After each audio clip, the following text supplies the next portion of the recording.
Salute to God, the Most High, the real spiritual Father, y'all. That Most High, okay? That Most High. We here to teach. We ain't here to preach, but we here to teach. All right? Salute to all our day ones. Y'all know how the intro goes. So, let's fast forward. Trolls on a God or your mama can love you. And one time, 2 salutes to the G-O-D. And I always got to give my disclaimer now. Y'all know what I'm finna say. On this platform, we have good white folks. And we have what? The racist bigots. The racist bigots. Now, we all have these demographic of racist individuals in our community. So in no way, shape, or form do we mean to offend any of the good white folks, because we rock out with the white folks. You know what I mean? We invite y'all to the barbecue. That's how interracial marriages and stuff like that take place. That's unification. That's harmony, y'all. That's diversity. That's what we're aiming for. All right? That's love. That's looking at someone as human rather than looking at the content of basically their complexion and deciding, hey, I don't like this person just based on that alone. All right? So we rock out with y'all. I don't want y'all offended, man. It's love.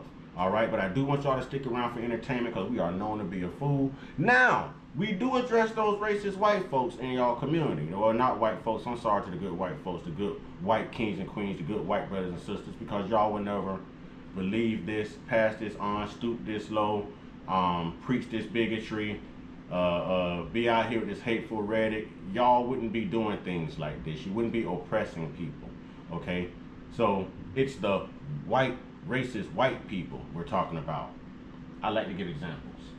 Neo-Nazis, the white supremacists, white nationalists, yeah, KKK, yeah, that type of stuff, all right? And those seem to be the only people that speak up in our comment box, if you notice. The good white folks know that. Thanks for the content, by the way. Yeah, I mean, the good white folks know we just clowning. They probably laughing with us because they all over TikTok, you know what I'm saying, putting this truth out there too, just like we are. But we just act a fool with it. You know, we the self-proclaimed Black Charlie Jerks. Welcome to our racist kitchen. This isn't Turning Point USA. This is Smoking Joints USA. Mm-hmm. Actually, burning joints. Burning joints USA, because we going to burn this joint down. All right, let's get into our talking points. Anything you want to say to the people? I'm glad to have you back. I'm glad to have you back. Anything you want to say to the people before we get started, brother, in the cut? Oh, man, it's just good to be back. Get on here and enjoy this good Sunday. Probably get us some laughs in while speaking the truth. Act a fool with it. It's okay to act a fool with it. Yeah, let's see how many trolls we can get on this video, so we'll have some more content for next video. I like the trolls. Let me say this real quick. I don't understand how we still have trolls when we are just going on the internet using the AI of our choice, researching this, and right now they can't see it, but we have paperwork everywhere. Everywhere. We're doing what Charlie Jerk told us to do. Freedom of speech, right? Freedom of speech. He said use your phone, go on the AI of your choice. Now, what are we doing differently from Charlie Jerk? Oh, receipts. Which means we're obviously telling the truth. The truth. So if they take their time and they Google the very things that we're telling them to Google, they're gonna get the same. Guaranteed. So they can't debunk us because they're gonna get the same information, but we're debunking Charlie Jerk because we're actually going in and getting the information and proving that he didn't do his research. All right, the racist kitchen is open. Let's do it. Ladies and gentlemen, especially black people, black people.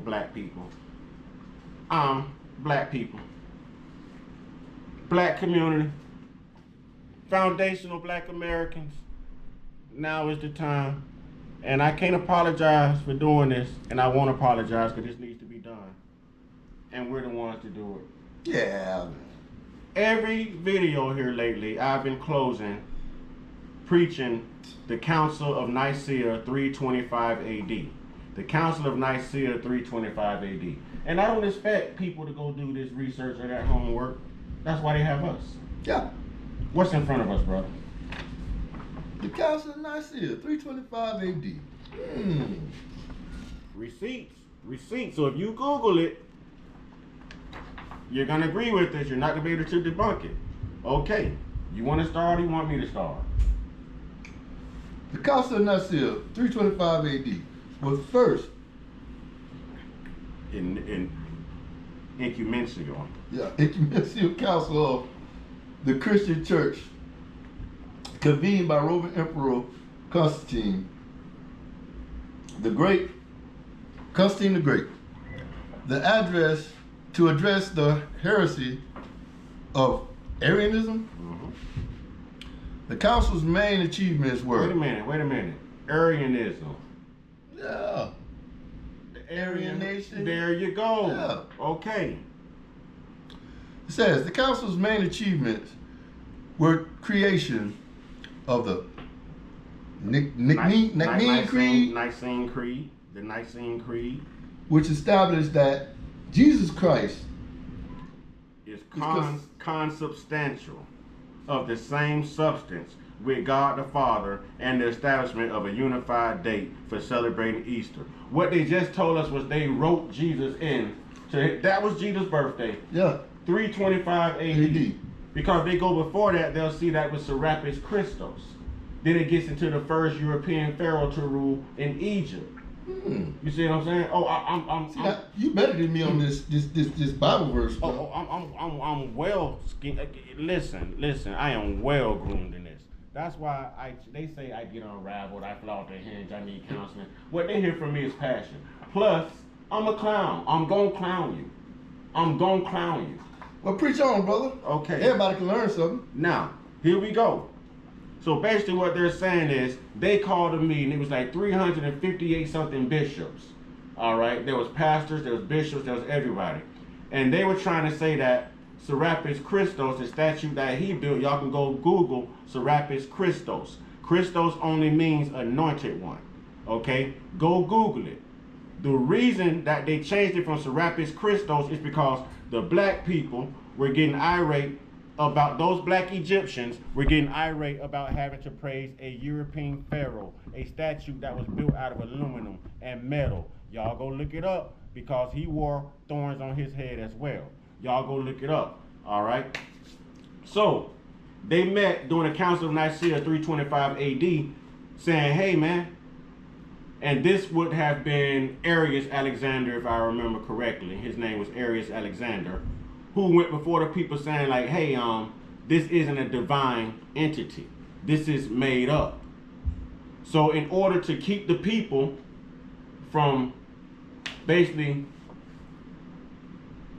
protesting against this metal statue that they were praising of the first European pharaoh, Serapis Christos, they got together during the Council of Nicaea, which Arius Alexander was present as well. They kicked him out of that meeting because he was still standing up like, hey man, Jesus ain't real, this ain't real, it's made up, you know what I mean? It's not divine. Oh, okay. So they kicked him out. Right after they kicked him out, what you just read was them writing Jesus into law. The council's main achievements were the creation of the Nicene Creed. What is the Nicene Creed? The Council of Nicaea 325 AD, first ecumenical council of the Christian church. The first ecumenical council of the Christian church. Not the second, third, fourth, fifth. First. Convened by who? Roman Emperor Constantine. We all know about come on. I bet Constantine the Great. Okay, let's go. Key outcomes. The Nicene Creed. The council's most significant act was defining the relationship between God the Father and Jesus Christ in the Nicene Creed. It stated that Son is begotten, not made, and consubstantial with the Father, homoousion. Y'all help me out, 'cause this is a crazy word. HOMOOUSION. Y'all know black people can't talk. Rejecting the Arian belief that Christ was a created being subordinate to the Father. Rejecting it. Why would they have to reject it if it was true? If it was true. If it was manifested, if this is God's word, if it was a divine revelation from the Most High himself, why didn't man have to write his son? And come on, man. Okay, all right. Okay. Now, do you notice that Easter, the day on Easter changes every year? You notice that? Yes. Oh, yes. What's that? My father died on December 8th, 2010. Nothing's going to change the date in which my father died. It's going to always be December 8th, 2010. Now, There's record when Jesus died around 33 AD. There's record of it. Notice how the date to Easter always moves around. If Jesus died and rose on a certain day, why does the date always change? Even the months change from March to April. It does. I'm going to tell you why. Easter date. The council determined that Easter would be celebrated on the first Sunday after the first full moon following the spring equinox, and that this date should be independent of the Jewish Passover calendar. So my boy got a floating birthday. Yeah. A floating death day, birthday, rise day. Wow. Christological definition. The council provided a foundational statement for Christology, defining the divinity of Jesus Christ for the entire church. Defining the divinity of Jesus Christ for the entire. You don't have to define the divinity of God. No. Why does man have to define the divinity of a divine individual who's supposed to say to be God's son? I don't see it happening.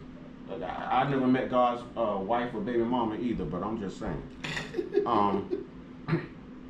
Listen. You ain't meet Sally Sue? No, I know. And they say Mary was a virgin and she was married. They say Mary was pregnant with Jesus when she was 12 years old. Oh, I go deep with this research. She was 12 years old, pregnant with Jesus. Jesus supposedly started his ministry at 12 years old. What age do they want to pass for these little young boys and girls to be legal for them to illegally touch? What was the age, sir? I thought it was 14. 12 to 14. 12 to 14. Oh, man. Sally Mae Hammonds, referencing Tommy Jefferson again. She was 12 to 14 years old. So basically what they tried to do is bring back all the bullcrap they done threw out the first time and try to make it right. Right. And it was to form. We're talking about Aryan nation and the Roman Empire. All of this is racist. The council was called to address the heresy of Arianism. That would be Arius Alexander. They called it Arianism. Okay, a belief promoted by the priest Arius of Alexandria, which stated that Jesus was a created being and therefore subordinate to the Father.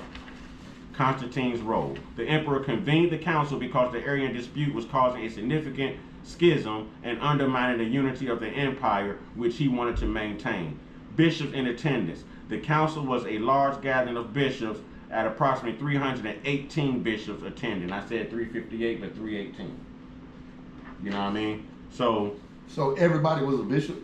Jesus was made up. Yes, the bishops got together and they made Christianity the law of the land. They wrote Jesus into law. Well, wasn't that because of the fact that the people of that culture did not want to initiate nobody into their culture? This is when they first invaded Egypt. Yeah. They couldn't.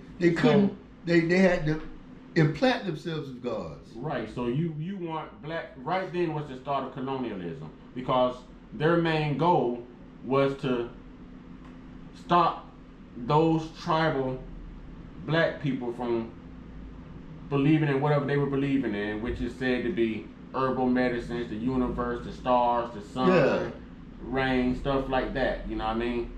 Voodoo, hoodoo. You know what I mean? Stuff like that. Everything had its own god, the wind, the earth, the sea, the stars. So when they invaded, they thought, hey, if we want to maintain control of these people on their continent, on their land, God. We have to become a sub-deity to God. And that's what they became, demigods. They made a sub-deity of a Roman emperor god. Interesting. So they replaced Serapis Christos with Jesus Christ. See, even I can learn, y'all. They don't pay to be stupid all your lives. They even have coins of Serapis Christos. Yeah. There's coins. Yeah. With his face on it, just like we got our quarter. Yeah, that's proven fact. Yeah, there's coins with Serapis Christos on it. All right, now that moves us to, we're 14 and a half minutes in. That moves us to this. Now, we just said they invaded Egypt and they pushed this in order to control the people. Yeah. Because they were having a hard time with these black Egyptians wanting to worship the first ever known European pharaoh in the land of Egypt. So they were pushing Christianity, right? We just read about the birth of Christ, Christianity. right? They wrote everything in the law. Now, it led me to go back to my faithful consultant. Who's our faithful consultant? Google. Google. You can Google it. All right. Is Christianity linked to racism? Take it away, brother. The relationship between Christianity and racism is complex and historically contradictory. With both racist ideologies and anti-racist movements emerging from within the faith, while central Christian teachings promote equality, love, and dignity of all human beings. Historical interpretations have been repeatedly misused to justify and perpetuate racism, mostly notably in the United States and during European colonization. Damn, did you hear what you just said? Yeah. Did y'all hear what he just said? Because I heard what he just said, but I don't know if y'all heard. See, I told y'all, you got to have mind control over Debo. You got to call these people out on their games. This is very interesting. And these black pastors know this stuff too. But this is their hustle. You think a D-boy gonna tell you what he finna sell you might unalive you? No, he need that money. That pastor need that money too. That pastor ain't tell the pastor to wait on God for a blessing. When y'all go to that pastor and y'all need something, that pastor tell y'all wait on God. God got something good for you, something big finna happen. But he turn right around and ask y'all for money right then at the end of every line as sermon. You know what I mean? Why don't he wait on God? They know this is a hustle. Christianity used to justify racism. Over centuries, interpretations of Christian theology and scriptures were twisted to support racist institutions like slavery and what? Segregation. Mind control over Debo. Mind control. Slavery and the curse of Ham. Some Christians use the biblical story of Noah's curse on his son, Ham, as pseudo-theological justification for enslaving African people. They falsely claim that the curse resulted in dark-skinned and ordained Africans for servitude. They lied and said we were cursed basically to be slaves. Because of our dark skin. Because of our dark skin. But truthfully, it was a blessing. It was a blessing because we can withstand UV rays from the sun, in which other people can't. Which is why those other people needed slaves. Huh? I like to say vampires. So you put the sun on it, poof! I like to say vampires. They're not daywalkers. You know what I'm saying? The daywalkers. No, they ain't daywalkers. We daywalkers. They're not daywalkers. They not daywalkers. They was trying to be the hybrid. You know, yeah. You know, on the last break, the Blade, the trilogy, the other one opened his mouth and he was able to do everything Blade could do when he was. That's what they want to be like. But they can't, because they can't have the melanin. They can't have the melanin. Let's get into it. I'm starting to act a fool, y'all. I think the camera been on too long. I'm starting to get a little stupid here. All right. The positive good of slavery. Wait. That lies. No, but DeSantis said that slavery was good for us. We learned a lot from slavery. And he's an immigrant his damn self. And his parents were immigrants. But we learned a lot from slavery. How can we learn a lot from slavery when our trades were copied? They used our trades to build. And stole patents. So what did we learn from slavery? Exactly. How to teach? Exactly. The positive good of slavery. In the American South, ministers argued that slavery was not just tolerable, but a positive good because it supposedly introduced heathens to Christianity. This theology was used to defend white supremacy long after the abolition of slavery. Wait a minute, man. The positive good of slavery. In the American South, ministers argued that slavery was not just tolerable, but a positive good because it supposedly introduced heathens to Christianity. Black people being the heathens, all right? This theology was used to defend white supremacy long after the abolition of slavery. I didn't know I was a heathen. Black people. How y'all still running around here talking about Christians? How you around here talking about, oh, Jesus delivered me, and the good Jesus delivered your ancestors here from Great Britain? He gonna deliver you in the net chains and shackles. The first ship to leave Great Britain and land on America bearing slaves was called the Good Jesus. Was called the Good Jesus. There was more than one Jesus in the Bible. Barabbas' first name was Jesus. Barabbas, Barabbas, however you want to put it. That's why I always say Jesus was traded for Jesus. It's like they was trading a good Jesus for a bad Jesus, or I don't know. But I know that there's more than one Jesus in the Bible. Well, I'm going to let it all out, bro.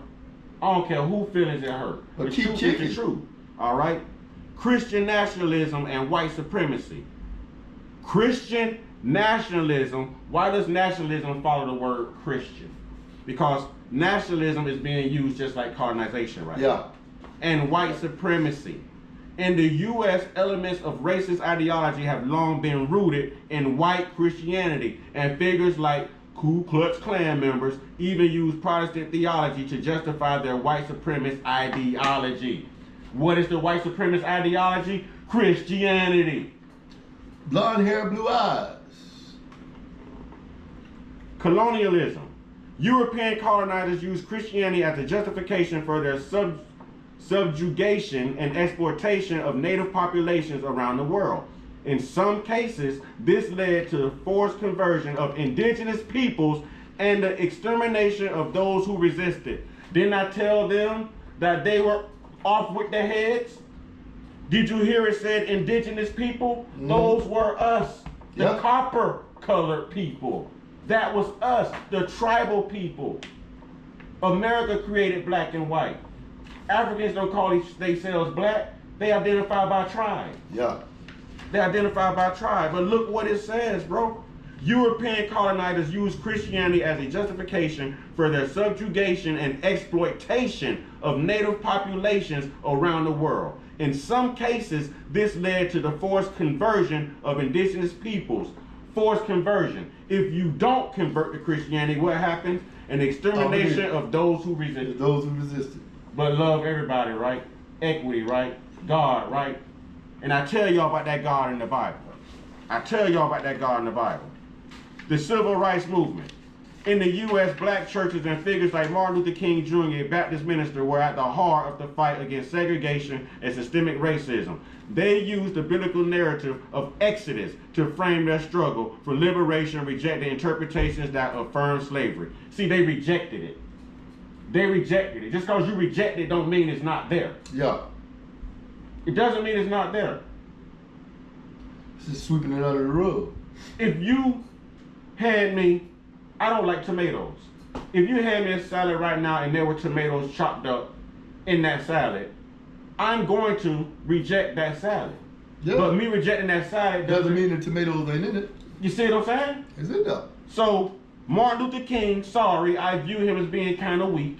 I'm more of a Malcolm X, Nat Turner, Frederick Douglass type person. You know what I'm saying? Come on, man. Right here is when he started pushing this. They used Nat Turner to do the same thing in Birth of a Nation before he woke up and realized that he was being used for a tool to push the William Lynch ladder. And we're going to get into that. Brother, you know what I'm saying? There's so much more here. Y'all can Google this stuff, man. So, is Christianity linked to racism? Google it. The Council of Nicaea 325 AD. Google it. Don't be mad at us. Don't get mad at the truth. Be mad at Google. Be mad at these white supremacists. Be mad at these colonizers. Brother. I mean, it's a little rough, but we can take the trolls. Give us more content. But we're not going to come over here lying to you, whether you like it or not. You might not like the way we bring it. You might not see eye to eye. But you can't beat facts. You can't beat black and white. It's there. Read it. Learn it. Get out of that bullshit rhetoric they got you running around. They brainwashed, they're programmed. They got to deprogram. Remember, the lies should have quit. You need to unplug from the matrix before the internet. Yeah, the lies should have quit when the internet hit. Real talk. Y'all can go do this. Plug into the matrix right here, man. You know what I mean? Y'all can go do this research. Black people, we are spiritual people. Foundational black Americans, we are spiritual people. Okay? We're to drop this Christian thing, man. Because if you really look up either what is the real meaning of the word Christian, what is the real definition of the word Christian, it's going to give you an origin saying those who once owned or adhered to slave ownership. Yeah. We're a loving people, man. We're a loving, forgiving race. But that don't mean we're supposed to turn the other cheek. You turn the other cheek, all you do is get two sore cheeks. We're not Christians. We just proved that Jesus, whether you like it or not, was created. All right? He was written into law. We're talking about God here. Jesus is supposed to be God's son. Then they left a flaw here because they left record of them writing Jesus into law. Yeah. You know, if God is the Almighty and God said, this is my son, why does a human being who is imperfect, who was created by the works of the Father himself, you know what I'm saying? Why are we making him A God. You see what I'm saying? Why you have to plant yourself in as a God? There was no J in the Hebrew alphabet, ladies and gentlemen, at the time. Nobody else from 1 AD on up to about 33 AD left any account of Jesus ever existing. You can Google this research. There were other pharaohs, there were other leaders. There was people. You can Google this research. I'm more than comfortable telling you this. I don't have the fear of heaven nor hell because that's fear mongering. I don't operate off of fear. I operate off the truth and right versus wrong. And facts is facts. Facts are facts. So that being said, we ran a little bit over, but I think it'll be all good. This is the point in the video where I tell y'all to get your one-on-one, get your one-on-one, get your one-on-one with your higher power, the real higher power, and choose spirituality over religion. Religion is created. You're born spiritual. God is inside of you. You carry his temple. You can get up and make these things happen for yourself. You're waiting on a made-up, fictitious God and Jesus and a Savior just so that you don't get up and save yourself. These people are getting up and saving themselves. Charlie Kirk even pushed this Christianity thing. He pushed it. He pushed it. Why? White supremacy, Christian nationalism. We just went over this stuff, y'all. Stay prayed us, stay blessed us, stay meditate us, stay protected, stay real, stay conscious, stay uncut, be inspired, be great, be you. And I got to say this. Stop being a damn fool and giving them lying ass pastors y'all hard earned money. Tell them to go get a damn job. Ashe.